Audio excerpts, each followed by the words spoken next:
Hello everyone, good morning সবাইকে। আজ আমাদের ট্রিপের সেকেন্ড ডে আর আমরা সকাল সকাল ব্রেকফাস্ট করে বেরিয়ে পড়েছি। আজ আমরা যাব লিভিং রুট ব্রিজ আর ক্লিন প্লেস সিটি। এছাড়াও আমরা যাওয়ার পথে কিছু কিছু ভিউ পয়েন্ট দেখব। এদিকে রাস্তাগুলো খুব একটা ভালো নয়, দেখতেই পাচ্ছ রাস্তার কাজ চলছে, সাইডে সব ভেঙে চুরে রেখেছে।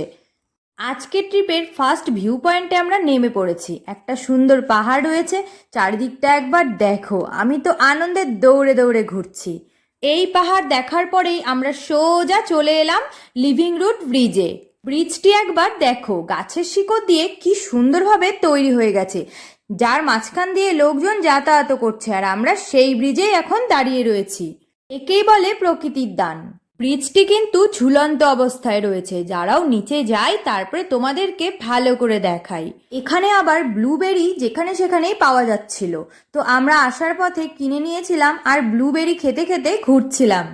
এখান থেকে একবার নিচের দিকটাতে দেখো কত সুন্দর লাগছে। তাও তো বর্ষাকাল না বলে জলটা কম, যার জন্য আমরা এই পাহাড়ের পাথরের এদিক ওদিক দিয়ে হেঁটে হেঁটে ঘুরে বেড়াতে পেরেছি। বর্ষাকাল থাকলে, জলে পরিপূর্ণ থাকলে এত সুন্দরভাবে এখানে হেঁটেই ঘুরতেই পারতাম না। আর ব্রিজটা দেখো কিভাবে ঝুলে রয়েছে। জলের ধার দিয়ে এই পাথরের সাইড দিয়ে হেঁটে হেঁটে ঘুরতে বেশ ভালোই লাগছিল। তো এক সময় আমার ইচ্ছা করলো যে জলগুলো যাচ্ছে সেই জলে একটু পা ভেজাই। তো যেই না পা দিতে গেছি আর স্লিপ করে পড়ে গিয়েছি। যাই হোক, আমার কিছুই হয়নি।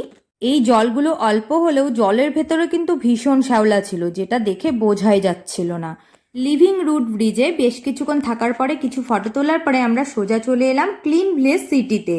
এই কাঠের ব্রিজটা পেরিয়ে আমরা ক্লিন ভিলেজ সিটিতে ঢুকে পড়লাম। দেখো কত সুন্দর, চারিদিকে ফুলের গাছ রয়েছে, তার মাঝখান দিয়ে আমরা হেঁটে হেঁটে ভিলেজ দেখছি। এখান থেকে সোজা ডাউকি রিভার যাব, সেই ভিডিও পরের মিনি ব্লগে আসছে।